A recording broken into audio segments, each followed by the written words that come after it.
열심히 일하면 성공한다. 누구나 아는 말, 누구나 믿는 말. 하지만 질문, 왜 믿는가? 답을 찾으려면 500년을 거슬러 올라가야 한다. 1517년, 마르틴 루터, 종교개혁. 일은 신의 부름이다. 그 전까지 일은 저주였다. 원죄의 대가였다. 하지만 루터가 말했다. 일 자체가 기도다. 칼뱅은 더 나아갔다.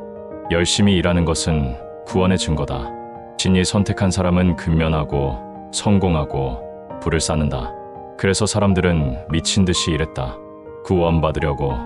500년 후 2025년 우리는 여전히 미친 듯이 일한다. 하지만 신은 없다. 구원도 없다. 그냥 일한다.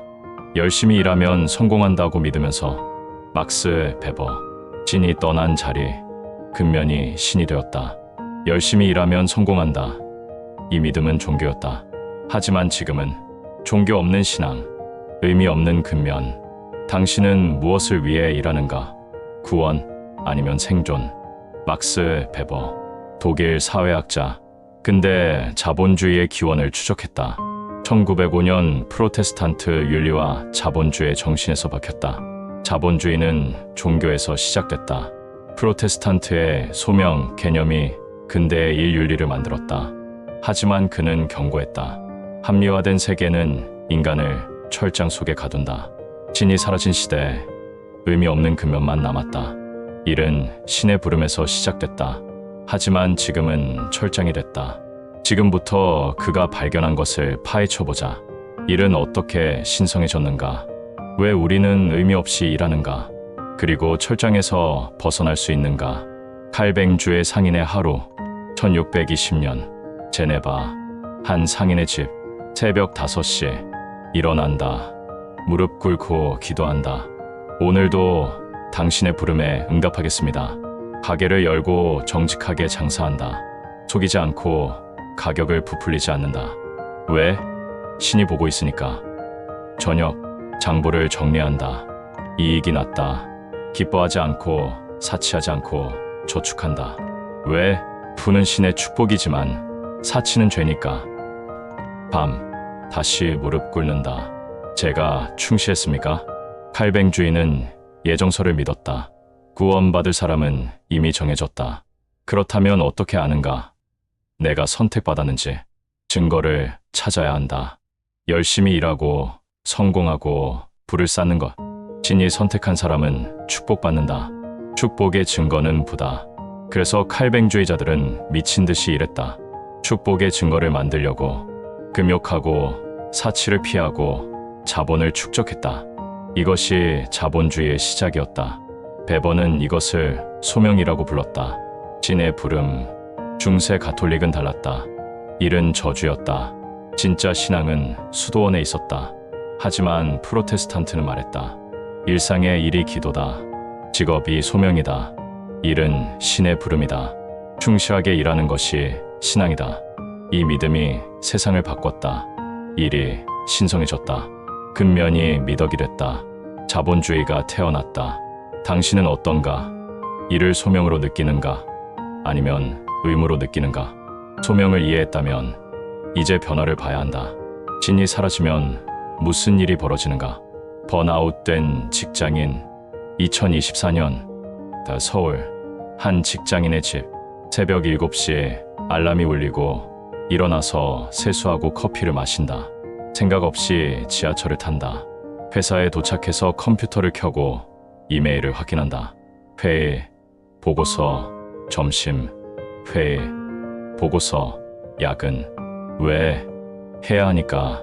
밤 10시 퇴근한다. 침대에 쓰러진다. 오늘 뭐 했지? 기억나지 않는다. 왜 일하지? 모른다. 의미가 뭐지? 없다. 그냥 한다. 내일도 모레도 계속. 6개월 후 번아웃이 왔다. 더 이상 못하겠어. 하지만 그만둘 수 없다. 생계가 있으니까. 의미는 없다. 하지만 멈출 수 없다. 시스템이 돌아가니까. 베버는 이것을 철장이라고 불렀다. 합리화의 철장. 어떻게 이렇게 됐는가? 신이 사라지고 소명도 사라졌지만 일은 남았다. 열심히 일하면 성공한다. 여전히 믿는다. 하지만 왜 믿는지는 모른다. 종교적 확신은 사라졌다. 하지만 근면의 윤리는 남았다. 탈주술화의 시대. 신은 죽었다. 하지만 신이 만든 시스템은 살아있다. 칼뱅주의 상인은 의미를 알았다. 신의 부름, 힘들어도 의미가 있었다. 현대 직장인은 의미를 모른다. 그냥 해야 하니까 힘들고 의미도 없다. 더 나쁘다. 시스템은 더 효율적이됐다. 합리화됐다. 측정됐다. 최적화됐다.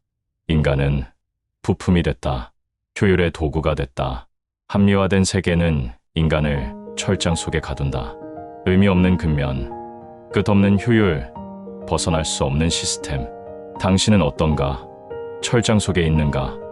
의미 없이 일하는가?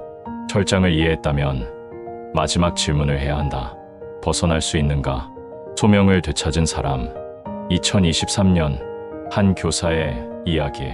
10년간 가르쳤지만 지쳤고 번아웃이 왔다. 왜 가르치지? 몰랐다. 의미가 뭐지? 없었다. 그만두려 했다. 어느 날 한 학생이 찾아왔다. 선생님 덕분에 꿈을 찾았어요. 그 순간 기억났다. 왜 시작했는지. 아이들을 돕고 싶었지. 다음 날 다시 교실에 섰다.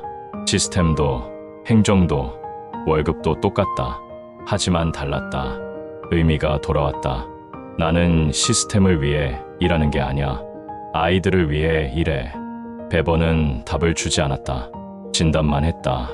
신이 사라진 시대. 절대적 가치는 없다. 의미는 주어지지 않는다. 하지만 힌트는 줬다.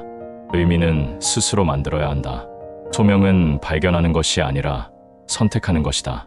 철장은 진짜다. 시스템은 벗어나기 어렵다. 하지만 의미는 스스로 만들 수 있다. 일의 의미는 외부에서 오지 않는다. 내가 부여한다. 당신은 무엇을 위해 일하는가?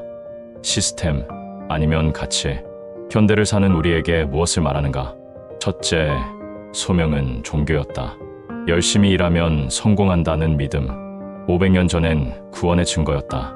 하지만 지금은 종교 없는 신앙. 당신은 왜 믿는가? 둘째, 철장은 진짜다. 신은 사라졌다. 하지만 시스템은 남았다. 의미 없는 근면, 끝없는 효율. 당신은 철장 속에 있는가? 셋째, 의미는 스스로. 시스템은 의미를 주지 않는다. 스스로 찾아야 한다. 만들어야 한다. 당신의 일에 의미를 부여할 수 있는가? 신이 떠난 자리, 근면이 신이 되었다. 당신은 무엇을 위해 일하는가? 당신의 대답은 무엇인가? 오늘 당신이 한 일들, 회의, 보고서, 이메일, 왜 했는가? 해야 하니까. 아니면 의미가 있어서. 베버는 500년 전 칼뱅주의자를 부러워하지 않았다. 그들도 철장 속에 있었다. 신의 철장. 하지만 적어도 의미는 있었다. 확신이 있었다. 우리는 철장은 더 강해졌다. 하지만 의미는 사라졌다. 탈주술화된 세계. 신비는 사라지고 계산만 남았다. 하지만 베버는 절망하지 않았다. 가능성을 봤다. 의미는 스스로 만든다. 가치는 선택한다. 당신의 일에 의미를 부여할 수 있는가? 소명을 되찾을 수 있는가? 시스템은 바꿀 수 없다. 하지만 태도는 바꿀 수 있다. 철장 속에서도 자유는 있다. 의미를 만드는 자유. 당신은 시스템을 위해 일하는가? 아니면 가치를 위해 일하는가?